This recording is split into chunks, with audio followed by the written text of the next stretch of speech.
Bismillahirrahmanirrahim. Assalamualaikum warahmatullahi wabarakatuh. Alhamdulillahirabbil alamin. Nahmaduhu wa nasta'inuhu wa nu'minu bihi wa natawakkalu alayh. Wa na'udzu billahi min shururi anfusina wa min sayyiati a'malina. May yahdihillahu fala mudilla lahu wa may yudlilhu fala hadiya lahu. Asyhadu an la ilaha illallah wa asyhadu anna Muhammadan abduhu wa rasuluh. Allahumma salli wa sallim wa barik ala sayyidina Muhammadin sallallahu alaihi wasallam wa man tabi'ahum bisanin ila yaumil amma ba'd. Hadirin yang dirahmati Allah Subhanahu wa taala. Allah Subhanahu wa taala kuasa menciptakan langit dan bumi. Diciptakannya langit ini tanpa ada tiang, ya. Ini adalah tanda-tanda kebesaran Allah Subhanahu wa taala yang menciptakan bumi, yang menciptakan di antaranya Allah yang menciptakan lautan beserta ikan-ikannya. Selain daripada Allah diciptakan ini. Allah Subhanahu wa taala berkuasa, selain daripada Allah dikuasai. Yang memberikan rezeki adalah Allah Subhanahu wa taala. Selain Allah diberi rezeki. Allah Subhanahu wa taala Maha mulia. Mulia memang mulia, bukan dimulia-muliakan.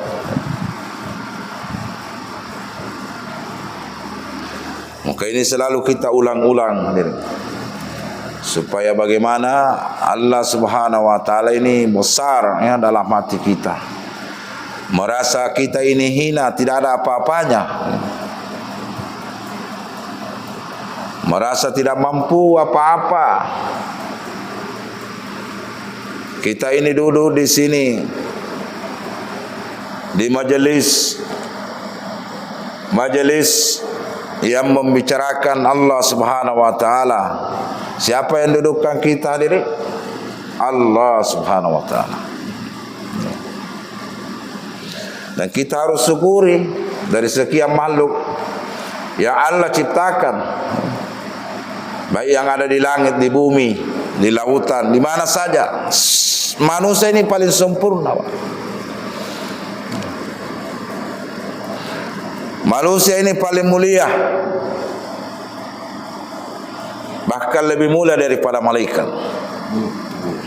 Contohnya Nabi Muhammad SAW, Nabi kita, Nabi yang mulia. Manusia biasa sama dengan kita, makan juga, tidur juga.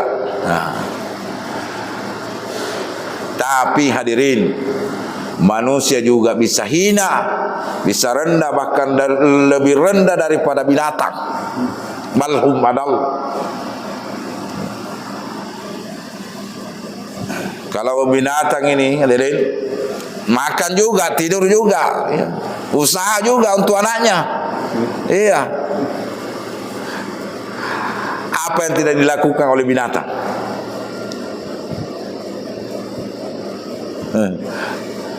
Tidak salat dia, tidak diberi akal sehat. Tapi manusia ini diberi akal. Untuk apa itu? Supaya bisa membedakan mana yang benar, mana yang salah, mana yang hak, mana yang batil, hadir. Jadi kalau ada manusia yang hak, yang batil sama saja, maka itu stres itu. Dan Allah Subhanahu wa taala sudah menetapkan ini sekian ribu makhluk ini Allah ciptakan. Ikan di laut dijamin rezekinya, kebahagiaannya juga sudah ditentukan bahwa ikan ini kebahagiaanmu di air. Burung-burung di mana kehidupannya, kebahagiaannya di ranting-ranting, di pohon-pohon. Kalau ada burung tidak mau hidup di ranting-ranting di alam bebas, dia mau hidupnya di kandang, di sangkar. Burung gila ini, ya. Tapi kalau burung yang normal, burung sehat, kalau dimasukkan ini di sangkar, terbuka sangkarnya 1 detik saja diri, maka dia akan terbang. Lampu nyawanya.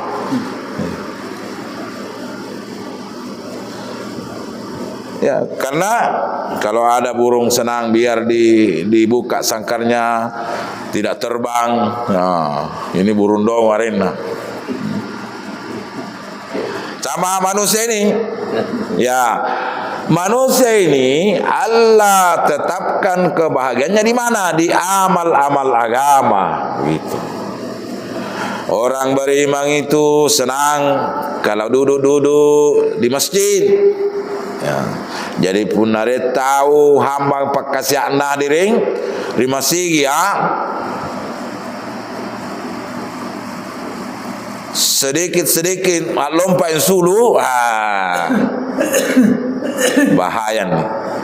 Karena kebahagiaan manusia ini, orang yang beriman ini adalah di masjid. Siapa yang mencintai masjid, maka Allah akan mencintainya. Apa pesannya Rasulullah SAW? Apabila kamu melewati taman-taman surga. Apa itu taman-taman surga? Ini majelis-majelis, pengajian-pengajian, maka singgahlah untuk memetiknya. Iya. Jadi kita ni hadirin sudah berada di taman-taman surga, di majelis-majelis seperti ini, majelis-majelis yang dicintai oleh Allah Subhanahu wa taala. Iya. Sebelum bangkit dari duduk kita ini, Allah Subhanahu wa taala ampuni dosa kita. Keburukan-keburukan kita diganti dengan kebaikan. Luar biasa. Tapi tidak semua orang diberikan hidayah oleh Allah Subhanahu wa taala untuk didudukkan. Enggak. Walaupun orang sehat. Karena ini agama tidak butuh orang sehat.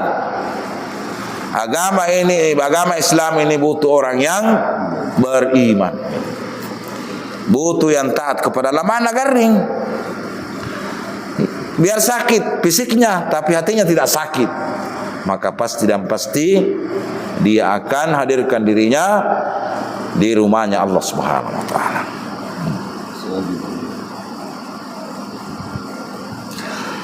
Hadirin yang dirahmati Allah Subhanahu wa taala, kita perlu tahu juga bahwa kita ini adalah hambanya Allah, umatnya Nabi Muhammad sallallahu alaihi wasallam. Jangan sampai kita merasa saya ini bukan siapa-siapa, saya ini bukan hambanya Allah, saya tidak perlu salat, saya tidak perlu sedekah, zakat dan sebagainya. Jangan sampai ada seperti itu, hadirin. Kita ini adalah hambanya Allah, umatnya Nabi Muhammad sallallahu alaihi wasallam. Sebagai hamba apa tugasnya? Iya. Setiap waktu salat, ya menujulah kepada Allah, bersegeralah mensucikan dirimu. Allah Subhanahu wa taala senang kepada orang-orang yang mensucikan dirinya, yang bertaubat. Bukan Allah senang orang-orang suci, tidak. Kadang orang biasa merasa suci saja, ya. Yang mensucikan dirinya, kalau mensucikan dirinya berarti dia tahu dirinya bahwa saya ini adalah pendosa, saya ini ahli maksiat, maka harus cepat-cepat bertobat. Jangan sampai lebih cepat maut datang daripada niat kita tadi mau bertobat kepada Allah Subhanahu wa taala. Kita harus tahu bahwa kita ini adalah umatnya Nabi Muhammad sallallahu alaihi wasallam sebagai umat ibadah, umat akhir zaman. Di samping umat ibadah, ada juga tanggung jawab kita adalah dakwah. Iya. Menjadi dai. Allah Subhanahu wa taala sudah menutup pintu kenabian. Ya, Nabi Muhammad sallallahu alaihi wasallam adalah nabi penutup, hataman nabi. Tidak ada lagi nabi. Tapi hadirin, kerja-kerjanya nabi ini, kerja kenabian ini hadirin tidak boleh berhenti hadirin. Sampai hari kiamat. Maka kerja-kerja nabi ini hadirin dibebankan kepada umatnya, kepada kita ini. Kita ini adalah estafet, penerus.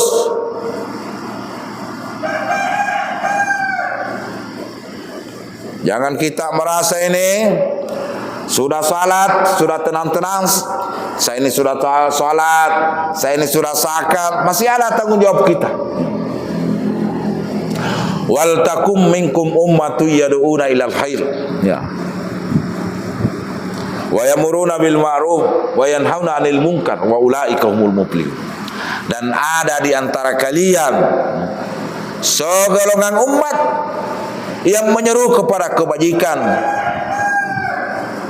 mencegah, menyeru kepada kebajikan, mengajak kepada kebaikan, dan mencegah kemungkaran. Perintahnya Allah Subhanahu wa taala.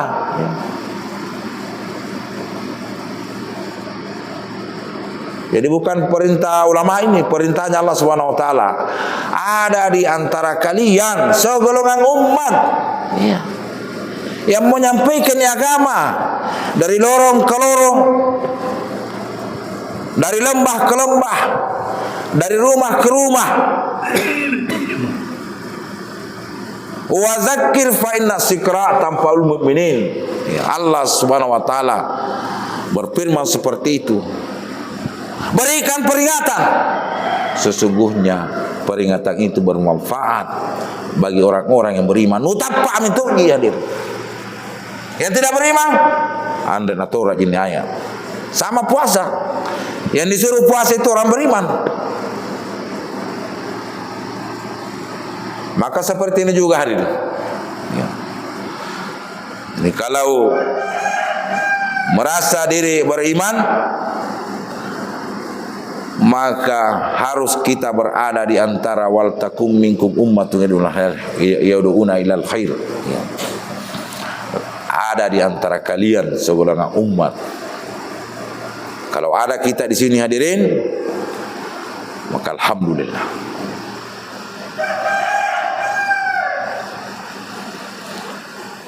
Karena agama ini tidak butuh orang pintar, tidak butuh orang kuat. Agama ini butuh orang yang beriman. Orang pintar biasa hadirin merasa pintar, akhirnya sombong. Karena ilmu saja terus, tidak usaha atas iman.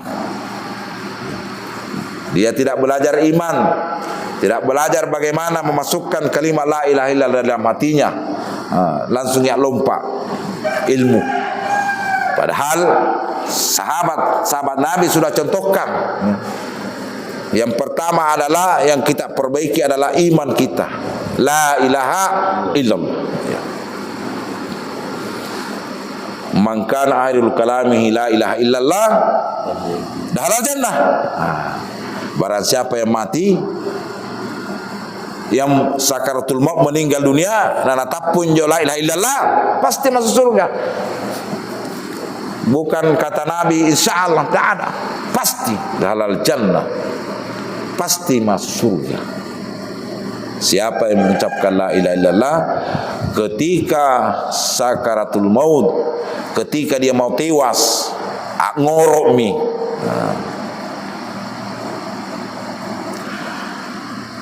Apalagi keuntungannya orang beriman hadirin. Orang yang memiliki iman walaupun kecil, sekecil zarah, maka disuruh pilih oleh Subhanahu wa taala untuk masuk pintu-pintu surga di mana saja yang disukai. Sambarang kutuhoan untuk patamaki. Siapa Pak? Tapi tidak segampang itu hadirin. Caranya bagaimana? Dakwakan ini la ilaha illallah.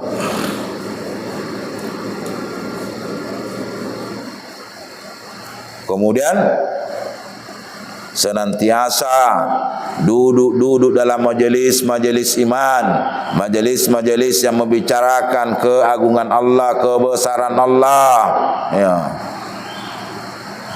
Kemudian banyak bicara Allah, Allah yang kuasa, selain Allah tidak ada yang kuasa. Kita bicara Allah di mana saja, di laut, di kantor, di sekolah, di kebun, di pasar. Kun katakan di mana saja, wa rabbaka fakabbir, bahwa Allah itu benar, Allah itu besar.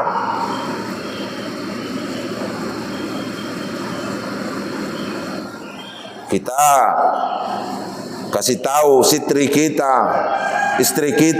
anak kita, tetangga kita bahwa Allah yang besar, tidak ada selain Allah. Tidak ada yang besar selain Allah. Allah yang maha kaya, selain Allah hanya dikaya-kayakan sementara oleh Allah Subhanahu wa taala. Allah maha sempurna, selain Allah disempurnakan hadirin. Selalu kita ini bicara Allah supaya entah menjuriati hadirin. Hadirin yang dirahmati Allah Subhanahu wa taala. Orang yang paling mulia, orang yang paling disayang oleh Allah Subhanahu wa taala, kekasih Allah Subhanahu wa taala adalah Nabi kita Muhammad sallallahu alaihi wasallam. Bahkan namanya disandingkan dengan namanya Allah. Ya, Pak. Banyak-banyaklah bersalawat kepada baginda Muhammad sallallahu alaihi wasallam. Orang yang paling banyak salawatnya nanti akan dikategorikan sebagai umat yang baik, umat yang terbaik. Subuh kapan nih? 5:30 subuh nih. Segini mereka lupa ya diri. Allahu Akbar. Kali dengan dirahmati Allah Subhanahu wa taala, ya biasa yang lumrah, biasa yang berceramah atau yang bicara itu hebat, tetapi amalannya tidak ada, ya biasa begitu. Nah, mudah-mudahan kita tidak seperti itu. Biasa bicaranya hebat-hebat, ternyata dia juga yang tidak salah, dia juga tidak berjamaah. Ya, bicara berjamaah tetapi dia tidak berjamaah. Ini luar biasa apa yang saya bicarakan tadi, ya mudah-mudahan ada manfaatnya. Kemudian kita berdoa kepada Allah Subhanahu wa taala, semoga kita orang-orang Islam, ya bukan saja yang datang di masjid, semua orang Islam ini masuk surga tanpa hisab. Amin ya rabbal alamin. Subhanaka Allahumma bihamdik, asyhadu an la ilaha illa anta astaghfiruka wa atubu ilaik. Wassalamualaikum warahmatullahi wabarakatuh.